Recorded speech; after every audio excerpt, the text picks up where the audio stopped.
How to build a long-term food stockpile essential prepper guide. Hey everyone, welcome back to the channel. Today, we're diving into one of the most critical aspects of prepping, building a long-term food stockpile.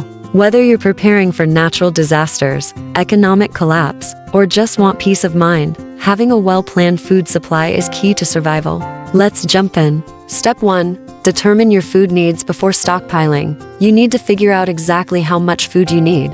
A good rule of thumb is at least 3 months' worth per person, but ideally, aim for a full year's supply. Target at least 2,000 calories per adult per day. Adjust for children, pets, and dietary needs. Write everything down and plan meals ahead to avoid gaps. Step 2. Focus on long shelf life foods. Not all food lasts forever. Here's what you should stock up on for maximum shelf life and nutrition: grains, rice, pasta, oats, flour up to 25+ years with proper storage. Proteins, canned meats, beans, lentils, peanut butter. Dairy alternatives, powdered milk, shelf-stable cheese. Fats, olive oil, coconut oil, lard essential for energy. Fruits and vegetables, canned, dehydrated, or freeze-dried options. Store what you eat. If your family hates beans, don't stockpile 100 pounds of them. Step 3.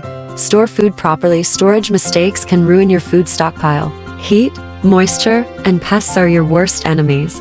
Use Mylar bags with oxygen absorbers for grains and dry goods. Keep food in airtight, rodent-proof containers. Store in a cool, dark, and dry place. Label everything with expiration dates and rotate stock regularly. Step 4.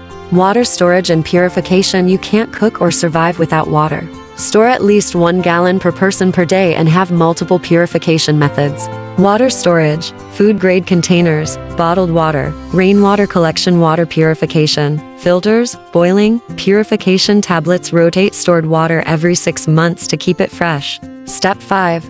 Add variety and nutritional balance. Eating rice and beans every day will keep you alive, but it gets boring fast. Keep your stockpile balanced. Spices and condiments, salt, sugar, honey, hot sauce, vitamins, and supplements. Fill in any nutritional gaps. Comfort foods, coffee, chocolate, canned soups. A little flavor goes a long way in keeping morale high. Step 6. Cooking and preservation methods. Having food is one thing, being able to cook it is another. Make sure you have backup cooking methods. Portable stoves, solar ovens, wood-burning stoves. Preservation methods: canning, dehydrating, vacuum sealing. Practice cooking with your emergency gear before you need it. Step 7.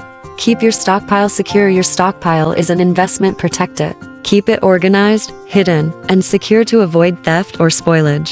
Store food in multiple locations: pantry, basement, off-site. Use secure storage containers. Have a plan for rationing in a long-term crisis. A well-hidden stockpile is a safe stockpile, and that's how you build a long-term food stockpile. It's all about planning, variety, and proper storage. If you found this helpful, hit that like button, subscribe, and drop a comment with your top stockpiling tips. Stay prepared, stay safe, and I'll see you in the next one. Don't forget to like and subscribe.